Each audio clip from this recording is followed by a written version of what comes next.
لا حول ولا قوة إلا بالله العلي العظيم.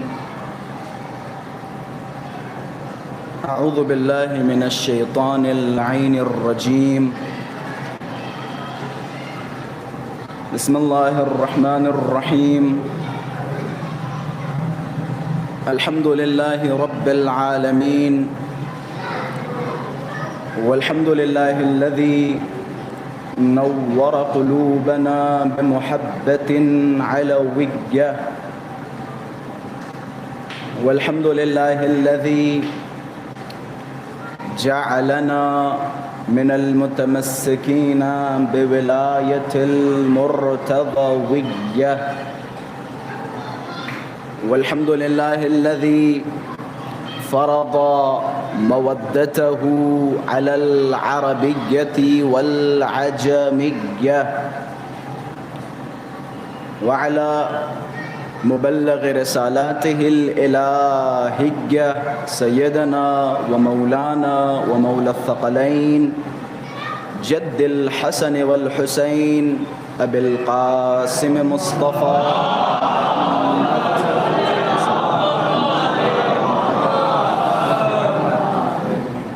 اللهم صل وسلم وزد وبارك على صاحب الدعوة النبوية والسولة الحيدرية والعصمة الفاطمية والحلم الحسنية والشجاعة الحسينية والعبادة السجادية والمآثر الباقرية والآثار الجعفرية والعلوم الكاظمية والحجج الرضوية والجود التقوية والنقابة النقوية والهيبة العسكرية والغيبة الإلهية الحجة القائمية.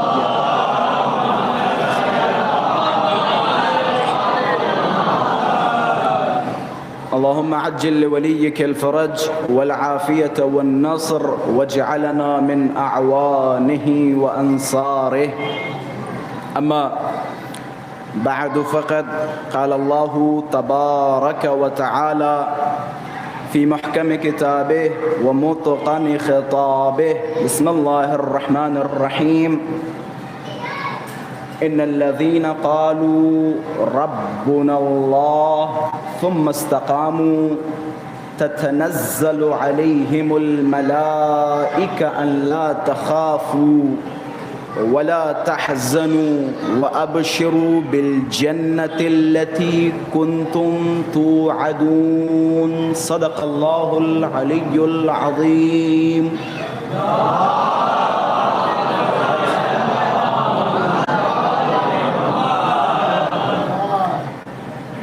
اللهم كن لوليك الحجة ابن الحسن صلواتك عليه وعلى آبائه في هذه الساعة وفي كل الساعة وليا وحافظا وقائدا وناصرا ودليلا وعينا حتى تسكنه أرضك طوعا وتمتعه فيها طويلا.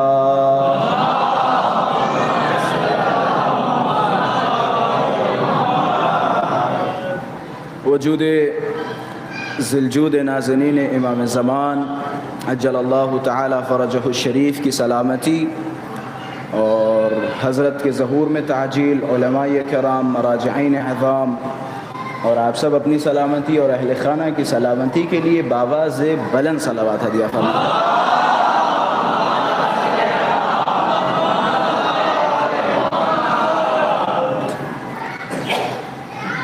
ان الذين قالوا ربنا الله ثم استقاموا تتنزل عليهم الملائكة أن لا تخافوا ولا تحزنوا. پروردگار متعال اپنی محبوب کتاب قرآن مجید میں ارشاد فرماتا ہے، وہ لوگ کہ جنہوں نے یہ کہا اللہ ہمارا رب ہے، ان الذین قالوا ربنا اللہ، وہ لوگ کہ جنہوں نے یہ کہا کہ اللہ ہمارا رب ہے، ان کا یہ کہنا کافی نہیں ہے۔ صرف زبان سے یہ کہنا کہ اللہ ہمارا رب ہے کافی نہیں ہے، بلکہ اس کے بعد کیا ضروری ہے؟ ثم استقاموا، جو تم نے کہا ہے اس پہ اڑے رہو۔ قرآن کی آیتیں آپ حضرات کے سامنے تلاوت کر رہا ہوں۔ ان الذین قالوا ربنا اللہ، وہ کہ جنہوں نے یہ کہا اللہ ہمارا رب ہے، ان کا یہ کہنا کافی نہیں ہے، بلکہ ثم استقاموا، پھر وہ استقامت کا مظاہرہ کریں۔ جو آپ نے اپنی زبان سے کہا ہے اس پہ اڑے رہیں۔ دنیا اگر آپ کو روکنا چاہے، دنیا دبانا چاہے، تو اس کے دباؤ میں نہ آئیں، بلکہ جو عقیدہ ہے اس عقیدے پر استقامت کا مظاہرہ کرتے رہیں۔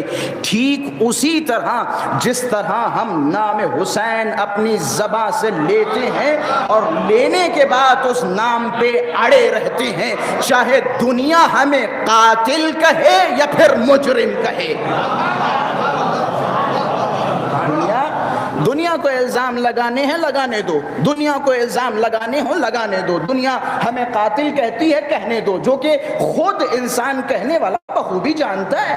وہ بھی جو ہمیں قاتل امام حسین کہتا ہے خدا اس پہ لعنت کرے، جو بھی ہمیں امام حسین کا قاتل کہتا ہے وہ بھی جب بستر پہ لیٹتا ہوگا اور سوچتا ہوگا اما یزید کس کا بیٹا تھا، وہ بھی بستر پہ لیٹ کے سوچتا ہوگا یزید کس کا بیٹا تھا، شمر کس صحابی سے تعلق رکھتا ہے یہ بھی سوچتا ہوگا، سوچتا ہوگا۔ ہمارے علماء کرام نے، ہمارے مراجعین اعظام نے، ہمارے خطبہ و ذاکرین نے یہ مشہور معروف الفاظ ہے، اور میرے خیال سے نئے الفاظ ایڈ کرنے کی ضرورت ہی نہیں ہے۔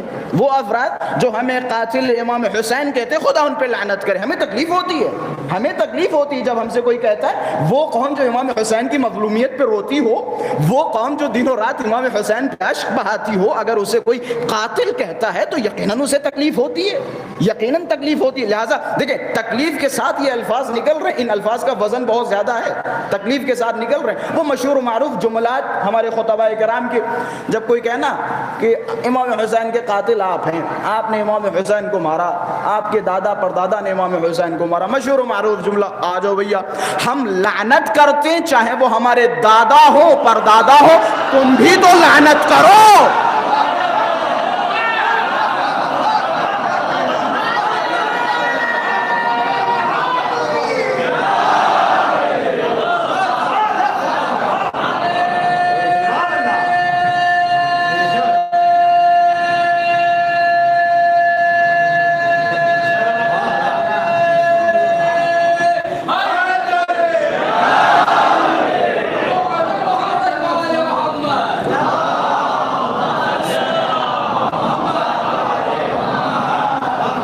ہم لعنت کرتے ہیں، کیوں لعنت کرتے ہیں؟ کیونکہ ہمیں اطمینان ہے ہمارا کوئی تھا ہی نہیں۔ تم نہیں کرتے کیونکہ تمہیں معلوم ہے کہ جتنے قاتلین امام حسین تھے ان سب کا تعلق کہیں نہ کہیں وہیں سے تھا، تمہیں معلوم ہے۔ ہم مطمئن ہیں، ہم مطمئن ہیں، ہم مطمئن ہیں، آپ جتنے الزام لگانا ہو لگائیں، ہم مطمئن ہیں۔ وہ کہنے لگے صاحب کہ یہ جناب زینب سلام اللہ علیہا کی بد دعا ہے، امام حسین کی بد دعا ہے، یہ بد دعا ہی تو ہے، سینوں پہ ہاتھ مار رہے، یہ بد دعا ہی تو ہے، گالوں پہ تماچے مار رہے، یہ بد دعا ہی تو ہے، رو رہے۔ میں نے کہا بھائی صاحب عجیب بد دعا ہے، عجیب عذاب ہے، ہمیں مزہ آتا ہے، غور فرمائیے گا۔ آپ کہہ رہے ہیں نا کہ یہ بد دعا ہے اور یہ عذاب ہے، جو خود کو پیٹ رہے ہیں، گالوں پہ تماچے مار رہے ہیں، آنکھوں سے اشک جاری ہیں۔ میں نے کہا بھائی یہ کیسی بد دعا ہے اور یہ کیسا عذاب ہے؟ سینوں پہ ہاتھ ہم مارتے ہیں، سکون ہمیں ملتا ہے، چہرے کے رنگ تمہارے ہوتے ہیں۔ یہ کیسا بھائی عذاب کہتے کسے؟ عذاب کہتے کسے؟ عذاب اس کے کہتے ہیں جس میں تکلیف ہو، جس میں رنج و الم ہو، جس میں رنج و الم ہو. ہماری آنکھوں سے جب اشک نکلتے تو ہمارا دل ہلکا ہو جاتا ہے. تمہاری آنکھوں سے اشک نہیں نکلتے تب بھی تمہارا دل بھاری بھاری سا ہے. تمہیں کیونکہ تمہیں پتہ ہے, تم حقیقت جانتے ہو. میں اب اس منزل پہ نہیں ہوں جو عمر سعد کی رشتہ داری بتاؤں کس سے تھی, شمر کی رشتہ داری بتاؤں کس سے تھی. بس ایک ہی جملہ کہوں گا, جتنے بھی یہ بڑے بڑے نام سن رہے ان سب کا کہیں نہ کہیں تعلق اسی حکومت سے تھا. جا کے پڑھ لیں جا کے. اب مجھے بتائیں یہ جو بعض اوقات کہہ دیتے ہیں کہ بھائی جتنے مارنے والے تھے وہ شیعہ تھے, معاذ اللہ معاذ اللہ معاذ اللہ, ان کے لیے ایک ہی جملہ, ابن زیاد شیعہ تھا, یزید ملعون شیعہ تھا یا ابن شیعہ تھا, شمر شیعہ تھا, عمر سعد شیعہ تھا. عمر سعد کس کا بیٹا تھا؟ صحابی رسول کا بیٹا تھا, مشہور و معروف. وہ بھی ایسے صحابی کا بیٹا کہ جس کا شمار عشرہ مبشرہ میں آتا ہے. اہل سنت کی اگر آپ ہمارے برادران اہل تسنن کی کتابوں میں جائیں تو عمر سعد ملعون, خدا لعنت کرے, قاتل امام حسین, اہم رکن تھا کربلا کا. اس کا باپ عشرہ مبشرہ میں شمار ہے, یعنی رسول اللہ نے 10 ایسے آدمی کی جنہیں جنت کی بشارت دی ان میں سے ایک ہی ہے. اب آپ مجھے بتائیں آپ کیسے کہیں گے؟ خلاصہ ہمارا نام حسین پہ اڑا رہنا یہ ہماری استقامت ہے. ہم نے جو نام لیا, دیکھیں اس نام میں آسانیاں تو ہیں نہیں, ٹھیک ہے. اگر یہ آپ سوچتے ہوں کہ نام حسین لے کے ہم سکون سے گھر میں سو جائیں گے اور ہم پہ کوئی تکلیف نہیں آئے گی, ہم پہ کوئی مصیبت نہیں آئے گی, تو پھر سمجھ جائیں یہ آپ نے نام لیا لیکن خلوص قلب اس میں شامل ہی نہیں. کیونکہ جب آپ علی کا نام لیں گے اور علی کے دامن سے متمسک ہوں گے تو بھائی تکلیفوں کا سامنا تو کرنا پڑے گا, تکلیفوں کا سامنا کرنا پڑے گا. اگر آپ اس پہ مزید معلومات چاہتے ہوں تو آپ جائیں حجاج بن یوسف کا دور دیکھیں, بنو امیہ کا دور دیکھیں, بنو عباس کا دور دیکھیں, کس طرح سے نام علی پہ, محض نام علی پہ 70 کوڑے مارے جاتے تھے. اگر کسی شخص نے اپنے بیٹے کا نام علی رکھا تو اس بیٹے کو مار دیا جاتا تھا. مشہور و معروف قصہ تو واقعات ہے, مشہور و معروف. کہتے ہیں نام رکھنا جرم تھا علی کا, نام حسین لینا جرم تھا. لیکن مسئلہ وہی ہے, آپ صبر کریں اور استقامت کا مظاہرہ کریں. یہ خدا کا چراغ ہے, کسی میں مجال نہیں جو خاموش کر دے. یہ خدا کا چراغ ہے, کسی میں مجال نہیں جو خاموش کر دے. اچھا آتے ہیں آیت کی طرف, ان الذین قالوا ربنا اللہ. اچھا اس میں ایک اور بھی حکمت ہے, اس میں ایک اور بھی بہت اہم مسئلہ ہے. دیکھیں صرف زبانی حسین حسین حسین کہنا کافی نہیں ہے. بھائی آیت پہ غور کیجئے گا, ان الذین قالوا ربنا اللہ, وہ جو یہ کہتے ہیں اللہ ہمارا رب ہے, صرف یہ کہنا کافی نہیں ہے. صرف مجلسوں میں بیٹھ کے یا جلوسوں میں آ کے یہ کہنا کافی نہیں کہ حسین ہمارا مولا ہے, حسین ہمارا امیر ہے, بلکہ دوسرا جملہ کیا ہے, ثم استقاموا, پھر اس پہ استقامت کا مظاہرہ کریں, تب جا کے آپ اس زمرے میں آئیں گے. مطلب یہی ہے کہ صرف زبانی دعوے کرنا اہم نہیں ہے, بلکہ دل و دماغ و کردار و گفتار و رفتار میں بھی حسینی کردار ہونا چاہیے. صرف زبانی دعوے کرنا کافی نہیں ہے. زبانی دعوے دار تو بہت تھے. امیر المومنین کی خدمت میں آئے اور آنے کے بعد کہنے لگے مولا آپ قیام فرمائیں, آپ قیام کریں, آپ لڑیں, ہم آپ کے ساتھ ہیں. کہ اچھا آپ ہمارے ساتھ ہیں. دیکھیں یہ زبانی دعویٰ ہے, بڑا آسان ہے. ہم آپ کے ساتھ ہیں. کتنے سیکنڈ لگے بولنے میں, کتنے سیکنڈ, 2 3 4 5 سیکنڈ بولنے میں, ہم آپ کے ساتھ ہیں, یہ کافی ہے. اب دیکھیں یہاں سے استقامت کا دور شروع ہو رہا ہے, امتحان کا دور شروع ہو رہا ہے. مولا نے فرمایا اچھا تم میرے ساتھ ہو, کہ ہاں مولا آپ کے ساتھ ہیں. کہ ٹھیک ہے پھر کل جاؤ اور اپنے سر کے بال منڈوا کے آ جاؤ. کیا عجب. اب صحابان گئے. دوسرے دن کیا دیکھا, ابو ذر, قنبر, مقداد, عمار, اور کوئی نظر ہی نہیں آ رہا ہے, اور کوئی نظر ہی نہیں آ رہا ہے. مولا نے بلوایا کہ تم لوگوں نے سر کے بال نہیں منڈوائے.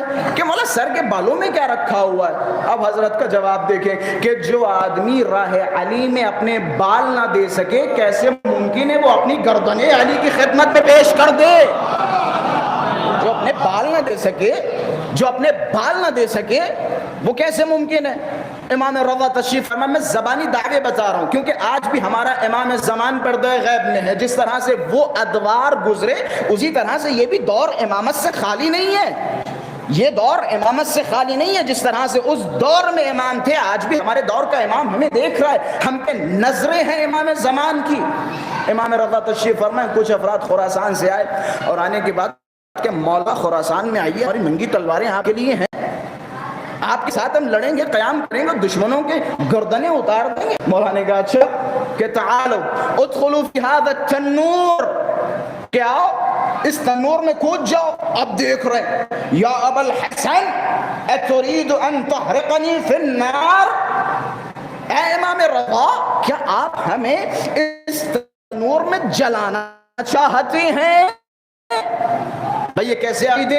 امام وقت آپ سے کہہ رہا ہے بسم اللہ تنور میں کودو, اور آپ جواب کیا دیں گے؟ مولا کیا آپ ہمیں تنور میں جلانا چاہتے ہیں؟ لیکن معرفت کے فرق ہیں, معرفت کے فرق ہیں.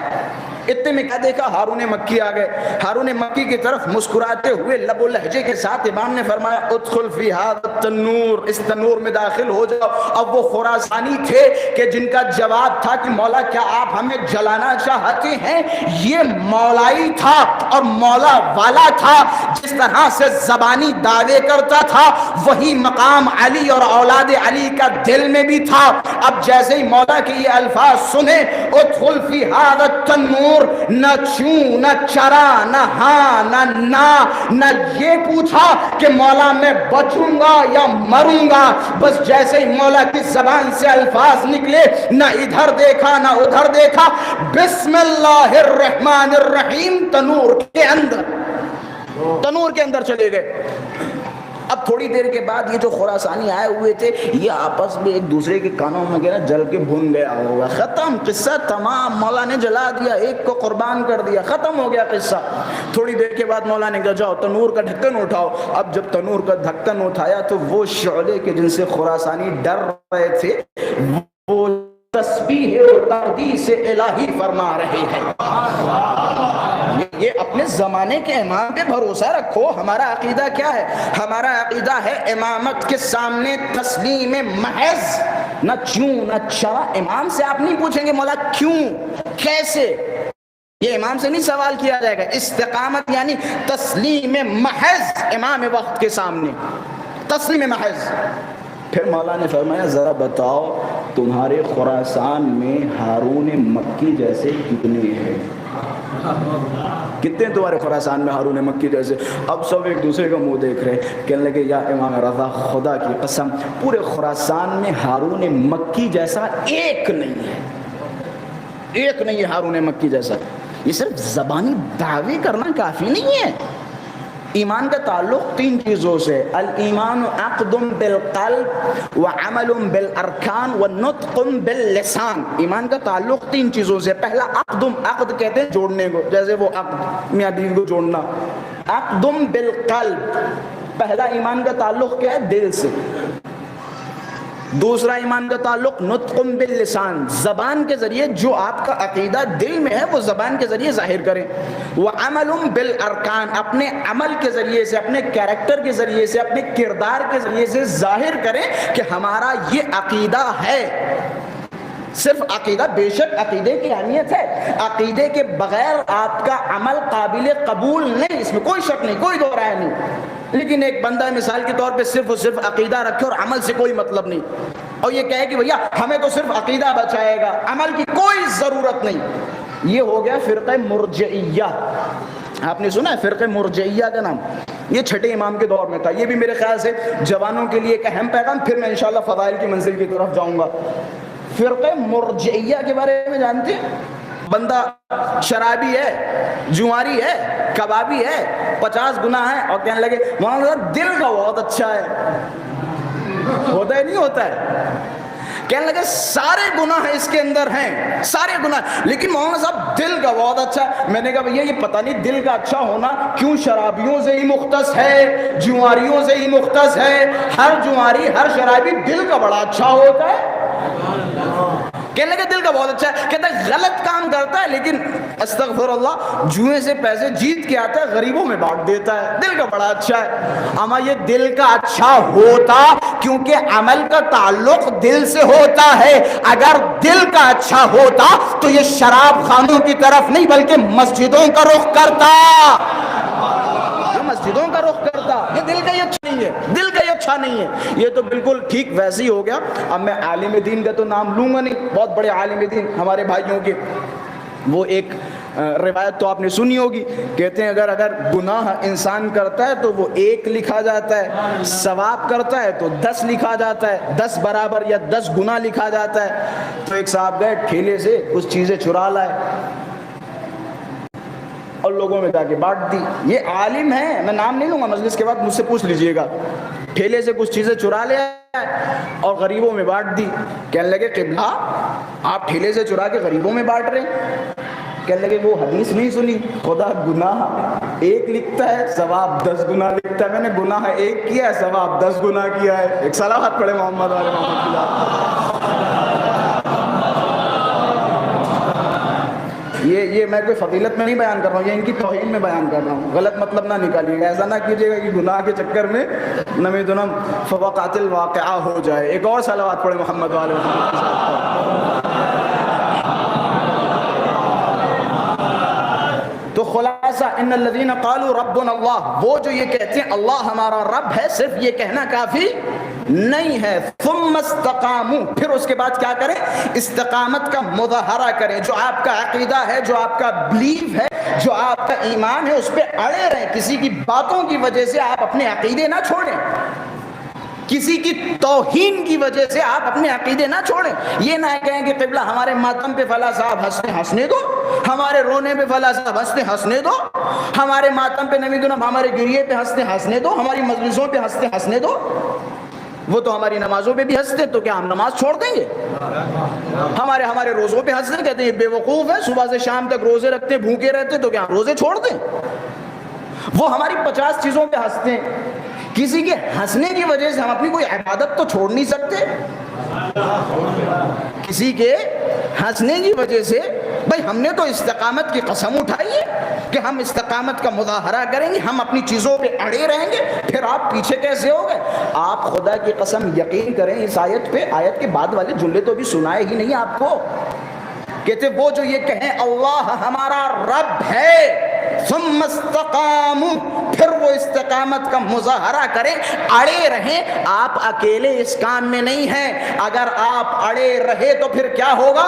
تتنزل علیہم الملائکہ الا تخافوا ولا تحزنوا. جب آپ استقامت کا مظاہرہ کریں گے, نام علی پہ نام حسین پہ اڑے رہیں گے, تو خدا ملائکہ کو تمہارے اوپر نازل کرے گا اور ملائکہ تم سے کہیں گے اما تم علی علی کرو, ہم تمہاری حفاظت کرنے والے ہیں. ملائکہ ہم سے کہیں گے ولا تخافوا ولا تحزنوا, تم ڈرو نہیں, تم گھبراؤ نہیں. پھر خدا کہے گا ملائکہ سے جاؤ اور انہیں جنتوں کی بشارتیں دو. وابشروا بالجنت التي كنتم توعدون.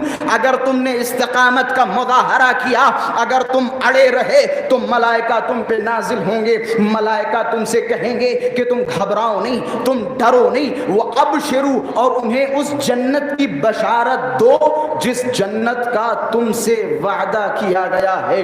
اگر ہم استقامت کا مظاہرہ کریں تو یقیناً ملائکہ کا ہم پہ نزول ہوگا. آپ کربلا کے قصات و واقعات پڑھتے رہتے ہو ماشاءاللہ سے. یہ ایام عزائے حسینی ہے, ایام عزائے حسینی میں کربلا کے بغیر مجلس مکمل نہیں ہے. کربلا میں ایک جملہ, معذرت کے ساتھ ایک جملہ ہم زیارتوں میں پڑھتے ہیں, مشہور و معروف جملہ ہے. اصحاب امام حسین کی طرف خطاب کرتے ہیں, بس توجہات کا طالب ہوں, اصحاب کی طرف خطاب کرتے ہوں, کیا کہتے ہیں؟ یا لیتنی کنت معکم یا کننا معکم یا معہم فافوز فوزا عظیما. ہم اصحاب کے سامنے کھڑے ہوتے ہیں اور کہتے ہیں اے کاش ہم بھی کربلا میں ہوتے, ہم بھی آپ کے ساتھ ہوتے, تو جس طرح سے آپ کامیاب ہو گئے ہم بھی کامیاب ہو جاتے. یہ جملہ کہتے نہیں کہتے؟ ظاہر سی بات ہے جب زبان سے کہتے ہیں تو دل میں بھی یہ ہوگا، دل میں بھی یہ خیال ہوگا نا، کبھی افسوس کے ساتھ بیٹھتے ہوں گے اور خیال کرتے ہوں گے اے کاش ہم بھی امام حسین کے ساتھ ہوتے، امام حسین کے لشکر کی طرف سے جنگ لڑتے لشکر یزید سے. یہ خیال ہے یا نہیں؟ اگر ہم حسین کے ساتھ ہوتے، اگر اصحاب حسینی کے ساتھ ہوتے تو ہم کامیاب ہو جاتے. یہ ہمارا اور آپ کا خیال ہے یا نہیں؟ عقیدہ ہے یا نہیں؟ ہم روز کہتے یا نہیں کہتے؟ اچھا میرا سوال ہے، کیا کامیابی صرف اسی دور میں تھی، اس دور میں کامیابی نہیں ہے؟ کیا کامیابی صرف اسی دور میں؟ اچھا اس دور میں رہ کے آپ لشکر حسینی کا ثواب نہیں کما سکتے؟ لشکر حسینی کا ثواب نہیں کما سکتے؟ بس اب میرے ساتھ رہیے گا. اچھا اصحاب حسینی کی کامیابی کا راز کیا تھا؟ اصحاب حسینی کیوں کامیاب ہوئے؟ اصحاب حسینی کی کامیابی کا راز یہ تھا کہ اصحاب حسینی نے اپنے زمانے کے امام کو پہچانا اور پہچاننے کے بعد حسین کے ساتھ اڑے رہے، حسین کی حفاظت کرتے رہے، کوئی تیر خیمے کی طرف آنے نہ دیا بلکہ اپنے سینوں پہ لے لیا. یعنی اپنے زمانے کے امام کو پہچانا اور ان کی پیروی کی، اطاعت محض کی امام وقت کے سامنے. اب اگر کوئی اپنا شمار اصحاب حسینی میں کروانا چاہتا ہو تو وہ جائے اپنے اس دور کے امام کو پہچانے اور اس کی اطاعت محض کرے. اگر آپ اپنے آپ کو اصحاب حسینی میں شمار کرنا چاہتے ہیں تو اس دور کے امام کو پہچانے. آپ کو یہ جو استقامت کی پوری بات چل رہی، آپ کو پتہ ہے مولا عباس کی کامیابی کا سب سے اہم راز کیا تھا؟ سب سے اہم راز کیا تھا؟ استقامت اور اطاعت محض. یعنی کیا اطاعت محض؟ اب میں بتاتا ہوں. امام حسین مدینے سے جب چلے، مدینے سے روانہ ہوئے تو ہر کوئی آ رہا ہے اپنی اپنی مشورہ دے رہا ہے، کہہ رہا ہے مولا آپ ایسا کریے بحرین چلے جائیے، ایک صاحب آ رہے مولا آپ ایسا کیجیے مکے چلے جائیے، ایک صاحب آ رہے مولا آپ ایسا کیجیے فلاں جگہ چلے جائیے، مولا آپ ایسی جگہ چلے جائیے، مولا آپ سندھ چلے جائیے، مولا آپ ہند چلے جائیے. مثال کے طور پہ ہر کوئی اپنی اپنی مشورہ دے رہا ہے. مجھے کربلا، مدینے سے لے کے مکہ، مکے سے لے کے کربلا تک مجھے کوئی ایسا مقام بتا دیجئے، میں بہت بڑی بات کر رہا ہوں، کوئی ایسا مقام بتا دیجئے جہاں ابوالفضل عباس حسین کے پاس آئے ہوں اور اپنی طرف سے کوئی مشورہ دی ہو. ایک منزل دکھا دیجئے، ایک منزل دکھا دیجئے. مولا عباس کا مرتبہ ایسے ہی نہیں ہے. ایک مقام دکھا دیجئے جہاں مولا عباس حسین کے سامنے کھڑے ہوں اور کھڑے ہونے کے بعد کہیں آقا حسین آپ ایسا کیجئے. مولا عباس نے اپنے آپ کو سرنڈر کیا تھا حسین کے سامنے. یہ زیارت کے جملے. آپ انشاءاللہ کربلا معلی کی زیارت سے مشرف ہوں گے تو مولا عباس کا زیارت نامہ اٹھائیں گے تو اس کے بڑے خوبصورت الفاظ ہیں. آپ کو پتہ ہے 2 زیارتیں ہمارے پاس ایسی ہیں جو کسی اہل بیت، کسی امام سے ہیں 14 معصومین کے سوا. ایک ہے معصورہ، ایک ہے غیر معصورہ. زیارت کی 2 قسمیں. تھوڑی دیر میری طرف متوجہ رہے، انشاءاللہ نتیجہ آپ کے حوالے یادگار نتیجہ دے کے جاؤں گا. زیارت 2 طرح کی ہوتی ہے، ایک ہے زیارت معصورہ اور ایک ہے غیر معصورہ. زیارت معصورہ اس زیارت کو کہا جاتا ہے جو زیارت کسی امام سے صادر ہوئی ہو، اسے کہا جاتا ہے زیارت معصورہ. زیارت غیر معصورہ وہ زیارت جو مثال کے طور پہ علماء فضلاء کے الفاظ ہوں، کسی امام کے الفاظ نہ ہوں. تاریخی بات بتاؤں، 14 معصومین کے علاوہ صرف 2 ایسی شخصیتیں ہیں جن کی زیارت معفورہ ہے، یعنی کسی امام سے ہے. صرف 2 شخصیتیں. بتا سکتے ہیں وہ 2 شخصیتیں کون ہیں؟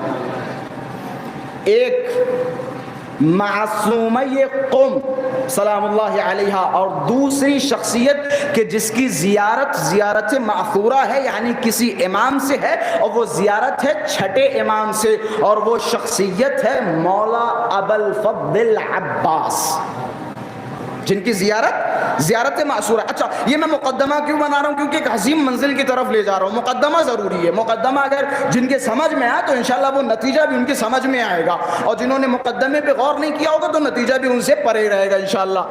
اب دیکھتے ہیں امام تشریف لائے کربلا اور امام نے یہ زیارت پڑھی. زیارت کے جملے کیا ہیں مولا عباس کے؟ سلام اللہ و سلام ملائکتہ و انبیائہ و رسلہ، یہ سلام کے جملے. امام ششم فرما رہے ہیں اے عباس آپ پر اللہ کا سلام، ملائکہ کا سلام، انبیاء کا سلام، رسول کا سلام، شہداء کا سلام، صدیقین کا سلام، صالحین کا سلام، عبادت گزاروں کا سلام، سید الساجدین کا سلام، سب کا سلام آپ پر. پھر مولا نے جملے فرمائے، مولا نے گواہی دی. کیا گواہی دی؟ میں کیا سمجھانا چاہ رہا ہوں، مولا عباس نے اپنے زمانے کے امام کو کس طرح پہچانا، یا مولا عباس کی جو کچھ فضیلت ہے ان فضیلتوں کا راز کیا ہے وہ غور کریں. چھٹے امام گواہی دے رہے ہیں. کیا گواہی دے رہے ہیں؟ فرما رہے ہیں وَأَشْهَدُ أَنَّ لَكَ بِالتَّسْلِيمِ وَالتَّصْدِيقِ، اے میرے چچا عباس میں گواہی دیتا ہوں. کون کہہ رہا ہے؟ امام صادق. میں گواہی دیتا ہوں کربلا میں آپ نے اپنے زمانے کے امام کو پہچانا اور پہچاننے کے بعد اپنے آپ کو حسین کے سامنے سرنڈر کر دیا. اشہد ان لک بالتسلیم، تسلیم یعنی کیا؟ سرنڈر کرنا، یعنی چوں و چرا کی کوئی گنجائش نہیں. اے میرے آقا، اے میرے مولا، جو آپ حکم دیں. یہ غلام ابو الفضل عباس، یہ غلام حاضر، آپ حکم دیں. یہ مولا عباس کا کریکٹر ہے کربلا میں. اچھا، جب مولا عباس نے یہ کریکٹر پیش کیا تو مولا عباس کا مقام کہاں پہنچا؟ اب مقام کی طرف آئیے، اب مقام کی طرف آئیے. بس میں آگے اپنی منزل پہ اور لے جانا چاہ رہا ہوں آپ کو آپ کی منزل پہ. اسی زیارت کے 3 لعنتیں اس زیارت میں. لعنتوں پہ غور کیجئے، کہیں ایسا نہ ہو کہ ان میں سے کوئی نہ کوئی لعنت ہم سے بھی ملحق ہو جائے. لعنتوں پہ غور کیجئے گا. مولا نے اس زیارت میں 3 لوگوں پہ لعنت کی ہے. پہلی لعنت، لعن اللہ من قتلک، خدا کی لعنت ہو. یہ کون کہہ رہا ہے؟ چھٹے امام فرما رہے ہیں اسی زیارت میں. معصوم کے الفاظ یعنی کیا؟ یعنی مہر، کوئی چوں وچرا کی گنجائش نہیں، معصوم کے الفاظ ہیں. چھٹا مولا کیا فرماتے ہیں دیکھیں. مولا فرماتے ہیں لعن اللہ من قتلک، اے عباس لعنت ہو اس پر جس نے آپ کو قتل کیا. ایک لعنت. دوسری لعنت، لعن اللہ من حال بینک و بین ماء الفرات، خدا کی لعنت ہو اس پر جو آپ اور فرات کے پانی کے درمیان رکاوٹ بنا. ٹھیک ہے، یہاں تک بات سمجھ میں آ گئی. پہلی لعنت میں ہمارا اور آپ کا کوئی شمار ہی نہیں ہے، بھائی ہم تو تھے ہی نہیں. دوسری لعنت میں بھی ہمارا آپ کا کوئی شمار نہیں ہے، ہم سے کوئی تعلق نہیں دوسری لعنت کا بھی. پہلی لعنت اس پہ کہ جس نے آپ کو مارا، دوسری لعنت اس پہ کہ جس نے آپ کو پانی سے روکا. اب آتے ہیں تیسری لعنت کی طرف. حضرت فرماتے ہیں وَلَعَنَ اللَّهُ مَنْ جَهِلَ حَقَّكَ، اے عباس لعنت ہو اس پر کہ جس نے آپ کو مارا، لعنت ہو اس پر جس نے آپ کو پانی سے روکا، لعنت ہو اس پر جو آپ کی فضیلت و مقام سے غافل ہو. لعنت ہو اس پر، لعنت ہو اس پر جو عباس کے مقام سے غافل ہو. اتنی بڑی لعنت.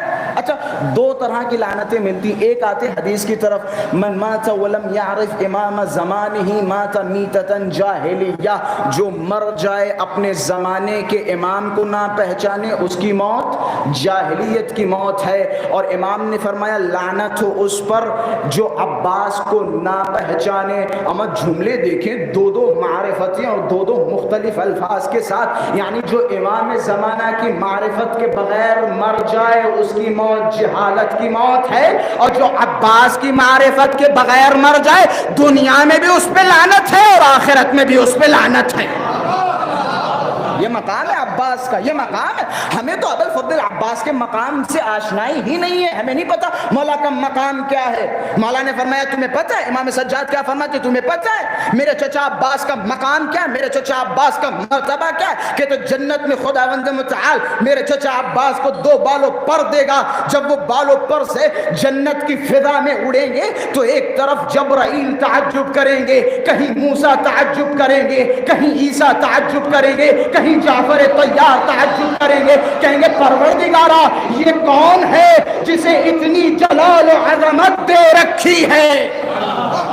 یہ عباس کا مرتبہ ہے، یہ عباس کا مرتبہ ہے. بعض افراد جاہل ہیں، بے وقوف ہیں، جو مولا عباس کا مقابلہ کسی نہ کسی سے کرتے رہتے ہیں. فلاں صاحب افضل ہیں یا مولا عباس افضل ہیں، فلاں صحابی افضل ہے یا مولا عباس افضل ہے. میں ایک واسطے کے ساتھ، میں نے ماہ محرم الحرام میں بیان کیا تھا بنگلور میں، ایک واسطے کے ساتھ بیان کر رہا ہوں. مجید بنی فاطمہ سے صافی گل پیغانی صاحب مرحوم خدا غریق رحمت فرمائے، ان کی خدمت میں تشریف فرما تھے.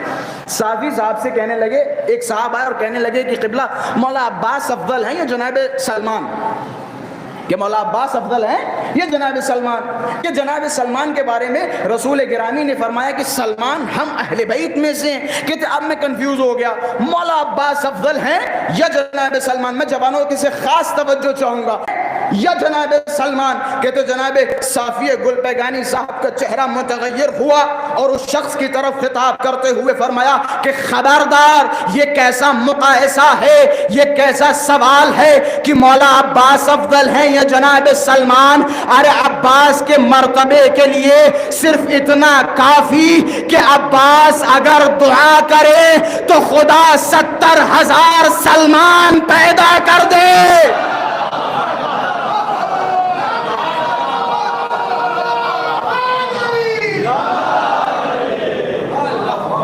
ایسا مقابلہ ہے، عباس اگر دعا کریں تو خدا 70,000 سلمان پیدا کر دے. تم مقابلہ کر رہے ہو عباس و جناب سلمان کا، یہ کیسا مقابلہ ہے؟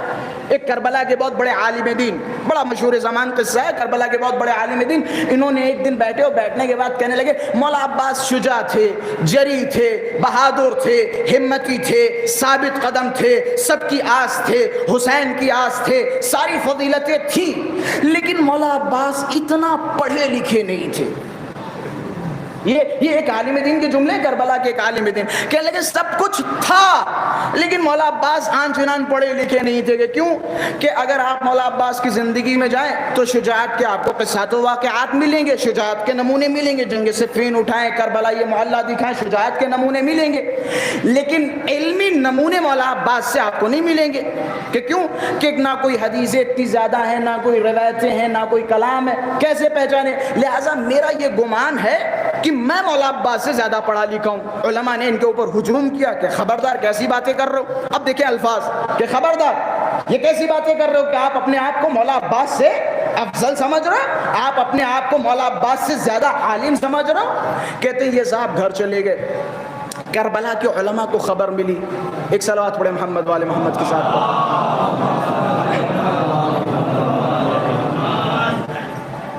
صلوات پڑھتے رہے محمد والے محمد کے ساتھ.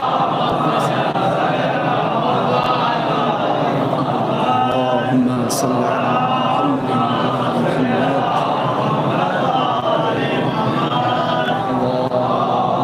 اللہم صل علی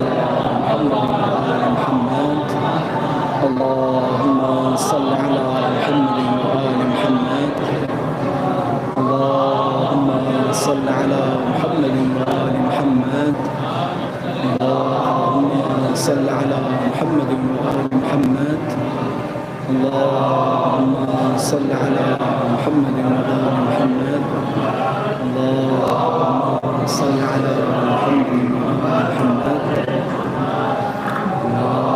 اللہم صل علی محمد وآل محمد، اللہم صل علی محمد وآل محمد، اللہم صل علی محمد وآل محمد،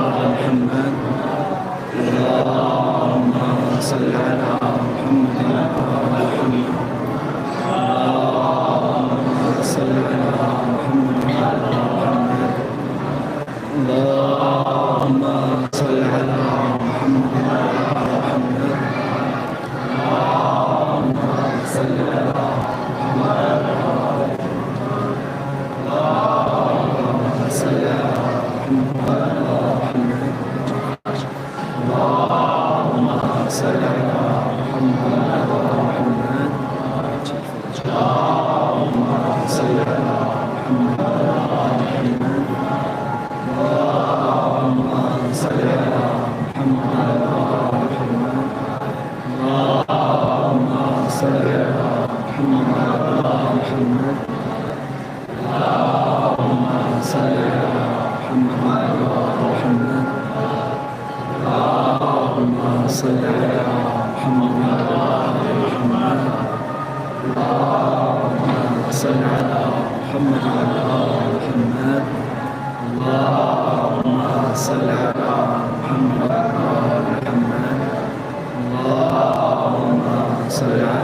امام سے پوچھا گیا، ایک صلوات پڑھے محمد والے محمد کی۔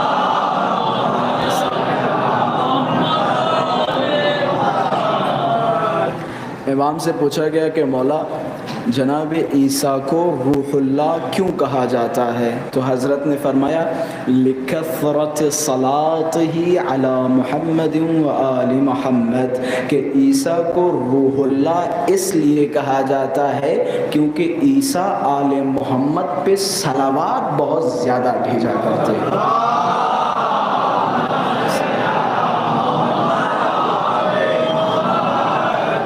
صلوات سے بڑی کوئی عبادت نہیں، کوئی عبادت نہیں۔ خدا بھی آل محمد پہ مسلسل درود بھیجتا رہتا ہے، لہذا ایک اور درود بھیجے آل محمد کے ساتھ۔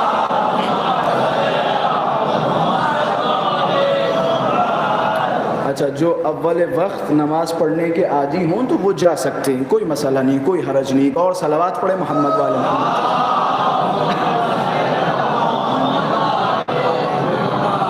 کیونکہ ہمارا مسئلہ تو یہ ہے کہ بھائی مجلس زیادہ تر ایسا ہوتا ہے کہ ایسے بیچ موڑ پہ کھڑی ہو جاتی ہے کہ جہاں سے نہ اترا جا سکتا اور نہ ختم کیا جا سکتا ہے، تو لہٰذا ہم تو مجبور ہیں۔ اور صلوات پڑھے محمد والے محمد۔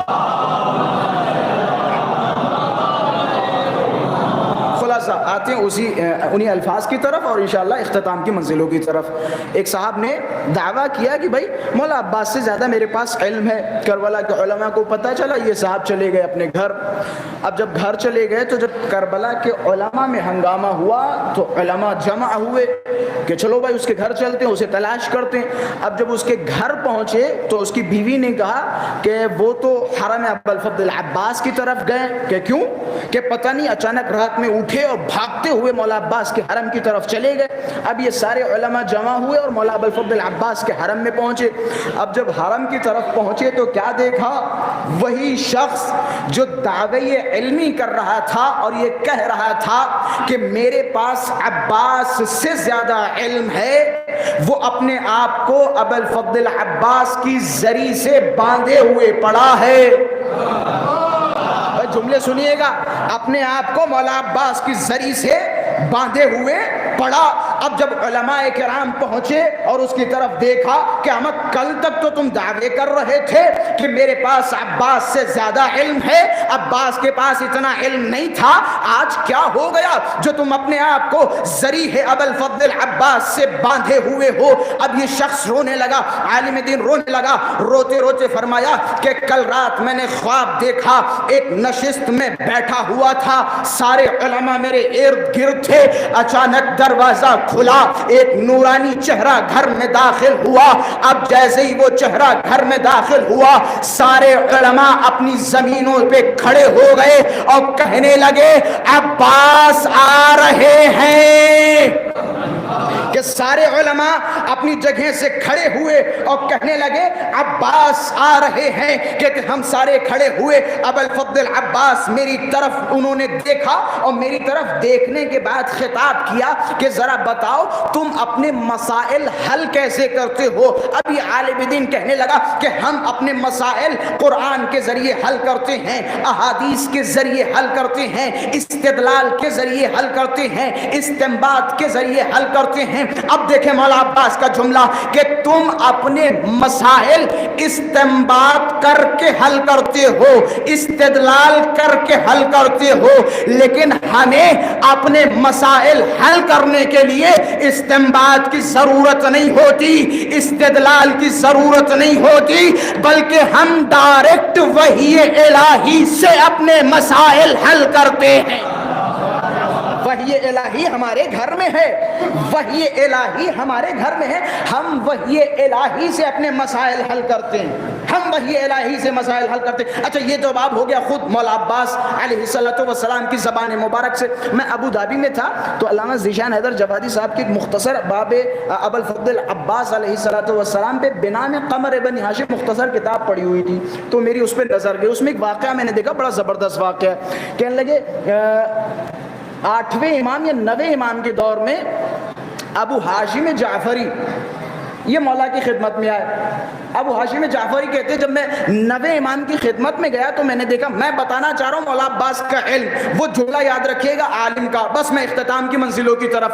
کہتے ہیں 9ویں امام کے زمانے میں ابو ہاشم جعفری نامی صحابی مولا کی خدمت میں آئے، اور آنے کے بعد دیکھا مولا کبھی ہندی میں باتیں کر رہے ہیں، مثال کے طور پہ کبھی سندھی میں باتیں کر رہے ہیں، کبھی فارسی میں باتیں کر رہے ہیں، کبھی عربی میں باتیں کر رہے ہیں، مختلف زبانوں پہ مولا باتیں کر رہے ہیں۔ ابو ہاشم جعفری کہتے ہیں جب میں مولا کی خدمت میں پہنچا میں نے دیکھا اگر کوئی ہندی آ رہا ہے تو مولا اس سے ہندی میں باتیں کر رہے ہیں، کوئی سندھی آ رہا ہے تو مولا اس سے سندھی میں باتیں کر رہے ہیں، کوئی انگریز آ رہا ہے مثال کے طور پہ مولا اس سے انگریزی میں باتیں کر رہے ہیں، عربی میں باتیں کر رہے ہیں، فارسی میں باتیں کر رہے ہیں۔ ابو ہاشم جعفری کہتے ہیں میں بہت تعجب میں پڑ گیا، میں مولا کی خدمت میں گیا، میں نے کہا مولا یہ کیا قصہ ہے، یہ کیا راز ہے؟ کبھی آپ اردو میں باتیں کر رہے ہیں، کبھی آپ عربی میں باتیں کر رہے ہیں، کبھی آپ فارسی میں باتیں کر رہے ہیں۔ جملہ سنیے گا، امام نہم نے ابو ہاشم جعفری کی طرف دیکھا کہ اے ابو ہاشم جعفری ذرا زمین پہ جھکو۔ ابو ہاشم جعفری کہتے میں زمین کی طرف جھکا، میں نے ایک کنکر اٹھایا، امام کے ہاتھوں پہ دیا، امام نے اس کنکر کو اپنی زبان پہ رکھا، بس زبان سے نکالا، ابو ہاشم جعفری کے ہاتھ میں دیا کہ اے ابو ہاشم جعفری ذرا اس کنکر کو اپنی زبان پہ رکھو۔ ابو ہاشم جعفری کہتے ہیں جیسے ہی میں نے اس کنکر کو اپنی زبان پہ رکھا میں فی الفور 70 زبانوں پہ مسلط ہو گیا۔ بھائی آگے کے جملے سنیے گا، کہتے ہیں جیسے ہی میں نے اس کنکر کو اپنی زبان پہ رکھا فی الفور 70 زبانوں پہ مسلط ہو گیا۔ میں نتیجہ دینے جا رہا ہوں علم عباس کا، اب میں ہاتھوں کو جوڑوں گا، نتیجہ میرے اور آپ کے حوالے۔ ذرا بتائیں اگر کوئی غیر معصوم نہم امام کے پاس آئے اور 9ویں امام کنکری کے ذریعے اپنا لعاب دہن اس تک پہنچائے تو وہ 70 زبانوں پہ مسلط ہو جائے، اب اس کے علم کے بارے میں کیا کہو گے جس نے حسین کی زبان چوسی ہو؟ اس کے علم کے بارے میں کیا کہو گے جس نے علی کی زبان چوسی ہو؟ تم عباس کے علم میں شک کر رہے ہو؟ جس نے حسین کی زبان چوسی ہو، جس نے علی کی زبان چوسی ہو، یہ استقامت کا نتیجہ ہے۔ ابو الفضل عباس نے جو کربلا میں استقامت کا مظاہرہ کیا اس کا نتیجہ یہ ہوا کہ جب جناب سیدہ سے مولا امیر المؤمنین نے فرمایا کہ اے زہرا تمہارے پاس اپنے شیعوں کی بخشش کے لیے کیا ہے، تو جناب سیدہ سلام اللہ علیہا نے جواب دیتے ہوئے فرمایا کفانا لمثل ذاک اليوم یدان مقطوعان من ابن العباس کہتی ہیں اس دن، اس ہولناک دن میں اپنے تمام شیعوں کی شفاعت کے لیے میرے عباس کے کٹے ہوئے 2 بازو کافی ہیں، میرے عباس کے کٹے ہوئے 2 بازو کافی ہیں۔ یہ مرتبہ ہے ابوالفضل عباس کا۔ بس میں نتیجہ آپ کے حوالے، یہ میں نے کیوں پورا مقدمہ آپ کی خدمت میں پیش کیا؟ نتیجہ کیا؟ نتیجہ یہ ہے کہ اگر آپ اپنے زمانے کے امام کو پہچانیں اور اس کے سامنے تسلیم محض ہو جائیں، اطاعت محض ہو جائیں، تو آپ کا بھی شمار ان لوگوں میں ہوگا جنہوں نے امام حسین کی کربلا یہ معلّہ میں مدد کی۔ آپ اپنے زمانے کے امام کو پہچانے۔ ہمارے زمانے کا امام ہم سے غافل نہیں ہے، غافل نہیں ہے، ہم غافل ہیں۔ مولا فرماتے ہیں انا غیر محملین لمراعاتکم، تم کیا سمجھتے ہو تمہارا خیال فلاں صاحب رکھ رہے ہیں؟ تم کیا سمجھتے ہو تمہارا خیال فلاں نمید آغا جان رکھ رہے ہیں، فلاں صاحب رکھ رہے ہیں، فلاں مولانا رکھ رہے ہیں، فلاں مولوی رکھ رہے ہیں؟ پتہ ہمارا خیال کون رکھ رہا ہے؟ امام وقت فرماتے ہیں ان غیر محملین لمراعاتکم، ہم تمہاری مراعات اور ہم تمہارے خیال سے غافل نہیں ہیں۔ اگر ہم تمہارے خیال سے غافل ہوتے تو تمہارا دشمن تمہیں پھاڑ کھا جاتا، تمہارا دشمن تمہیں کھا جاتا۔ ہم غافل نہیں ہیں۔ خدا را امام زمان کو ہمارے نام اعمال پہ شرمندہ نہ ہونا پڑے۔ امام زمانہ کے لیے مصیبت کربلا رونے کے لیے کافی ہے۔ امام کے زیارت ناہیہ میں جملے سنیں، امام کس طرح سے گریہ کر رہے ہیں اپنے مولا پر، اپنے آقا پر، اپنے جد پر۔ یا ابا عبداللہ الحسین لأنتبن علیک بدل الدموع الدمہ لأبکین علیک صباحا ومساء۔ اے میرے آقا، اے میرے مولا، اے ابا عبداللہ الحسین، میں آپ پر روز و شب گریہ کرتا ہوں۔ روتے روتے جب ہماری آنکھوں میں یہ آنسو خشک ہو جاتے ہیں، کون فرما رہا ہے؟ ہمارے زمانے کا امام فرما رہا ہے اے میرے مولا، اے میرے آقا حسین، جب روتے روتے میری آنکھیں خشک ہو جاتی ہیں تو لأندبن علیک بدل الدموع الدمع، اے میرے آقا حسین، جب روتے روتے میری آنکھیں خشک ہو جاتی ہیں تو میں آنسوؤں کے بدلے خون رونا شروع کر دیتا ہوں، یہ خون رونا شروع کر دیتا ہوں۔ یہ سیرت اگر آپ کو دیکھنی ہو تو کربلا میں عاشورہ حسینی کے بعد سید الساجدین کی حالت دیکھ لیں، سید الساجدین کی حالت دیکھ لیں۔ اچھا آج ہم 1400 سالوں کے بعد سنتے ہیں، ہم نے سنا کہ کربلا میں ایسے ایسے مظالم ہوئے، ہم نے سنا کہ کربلا میں حسین کو ذبح کیا، ہم نے سنا کربلا میں اکبر کے سینے پہ برچھی کی انی لگی، ہم نے سنا کربلا میں عباس کے بازو قلم ہوئے، ہم نے سنا کربلا میں سیدانیوں کی بے حرمتی ہوئی، ہم نے سنا کربلا میں زینب کی چادریں چھینی گئیں، ہم نے سنا بعد کربلا سکینہ کے دامن میں آگ لگی۔ 1400 سالوں کے بعد جب ہم نے سنا ہماری آنکھیں نم ہو گئیں، ہماری آوازیں بلند ہو گئیں، ہمارے دل مضطرب ہو گئے۔ جب ہمارے دل مضطرب ہوئے نا تو میرے ذہن میں سید الساجدین کا خیال آیا، ہاتھوں کو جوڑا اور مولا ہم نے سنا ہماری یہ حالت ہے لیکن آپ کی کیا حالت ہوگی؟ ارے جس امام نے سیدانیوں کے سروں سے چادروں کو چھنتے دیکھا ہو، اجرکم علی اللہ، خدا آپ کو کوئی غم نہ دے، خدا آپ کو سوائے غم شبیر کے کوئی غم نہ دے۔ اب پتا چلا نا سید السجاد نے کیوں یہ فرمایا، سید الساجدین کیوں ہمیشہ فرمایا کرتے تھے کربلا کے بعد ہمارے لیے خوشیاں حرام ہے۔ سید الساجدین نے 25 سال یا بنابر روایت 40 سال گریہ کیوں کیا، کیوں خون بہایا؟ اب تو سمجھ میں آتا ہے نا، جب کوئی پوچھتا تھا نا سید السجاد سے کہ مولا آپ کیوں روتے ہیں، مولا مولا آپ گریا کیوں فرماتے ہیں؟ مولا ہمیشہ فرمایا کرتے تھے نہ تو نے شام کا منظر دیکھا، نہ تو نے شام کا بازار دیکھا، نہ تو نے کوفے کا بازار دیکھا، لیکن میری مظلومیت تو دیکھ، میں نے شام کا بھی بازار دیکھا، کوفے کا بھی بازار دیکھا۔ ارے شام کا بازار تو نے نہیں، ارے میں نے دیکھا جب شام کا بازار سجا ہوا تھا، سیدانیوں کو شام کے بازار میں داخل کیا گیا، منادی ندا دے رہا تھا، ارے اے یہود و نصارا اپنے گھروں سے نکلو، ارے دیکھو یہ علی کی بیٹی زینب ہے۔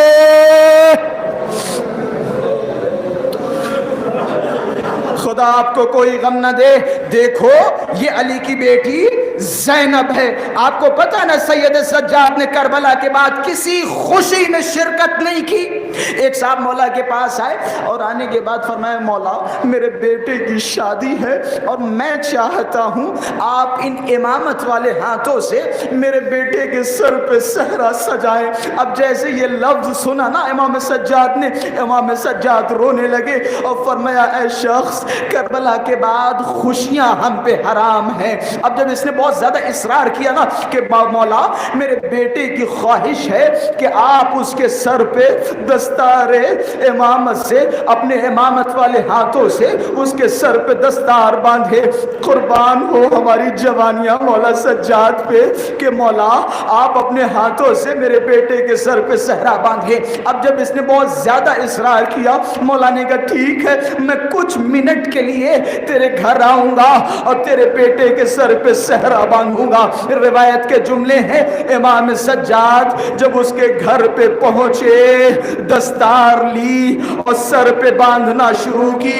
اب جیسے جیسے سر پہ صحرا باندھا، روایت کے جملے ہیں فرقرق عیناہ من الدم، کہ جیسے جیسے صحرا باندھتے تھے حضرت کی آنکھوں سے اشک گرتے تھے کہ اتنا روئے کہ حضرت کا سینہ بھیگ گیا۔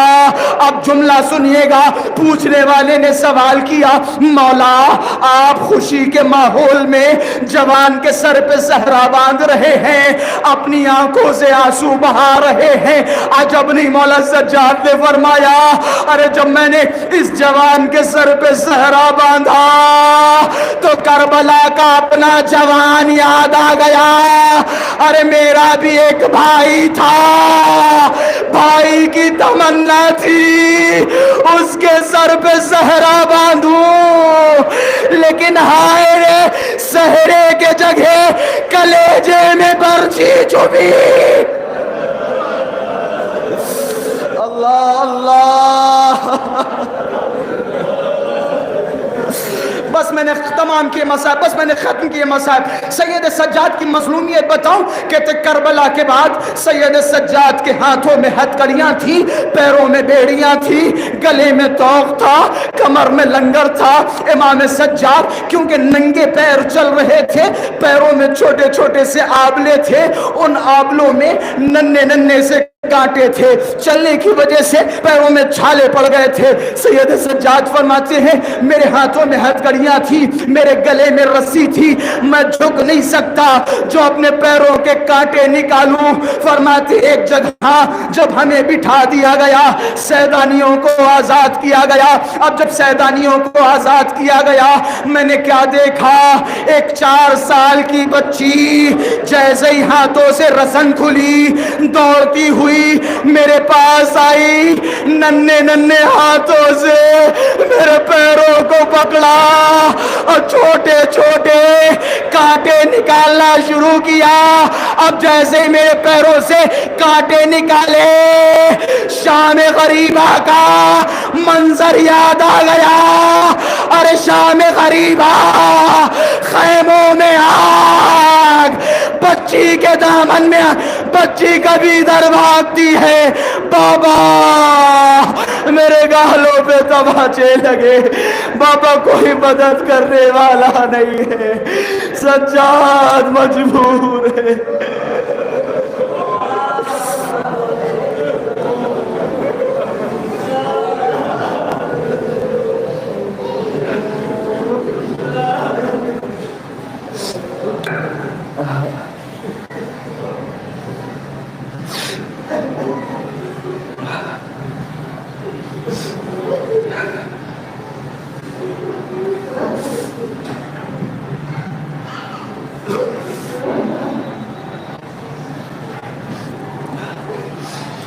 ألا لعنة الله على القوم الظالمين إنا لله وإنا إليه راجعون.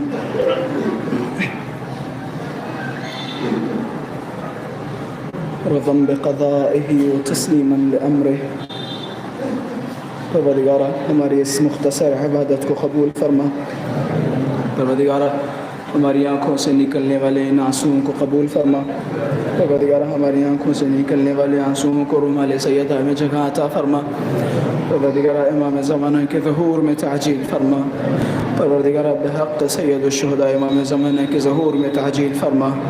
پروردگارہ بحق سید الساجدین امام زمانہ کے ظہور میں تعجیل فرما. پروردگارہ امام زمانہ کے ناصر و انصار میں ہم سب کا شمار فرما.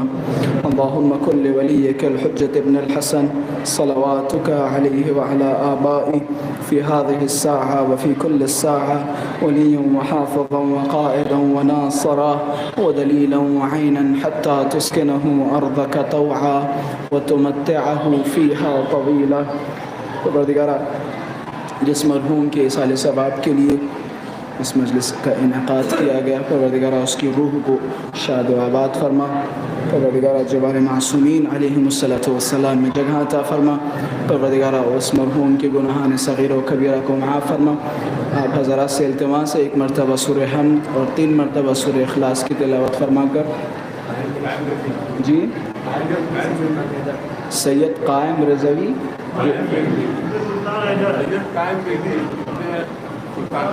سید قائم مہدی ابن سلطان حیدر کی روح کو اصال فرمائے.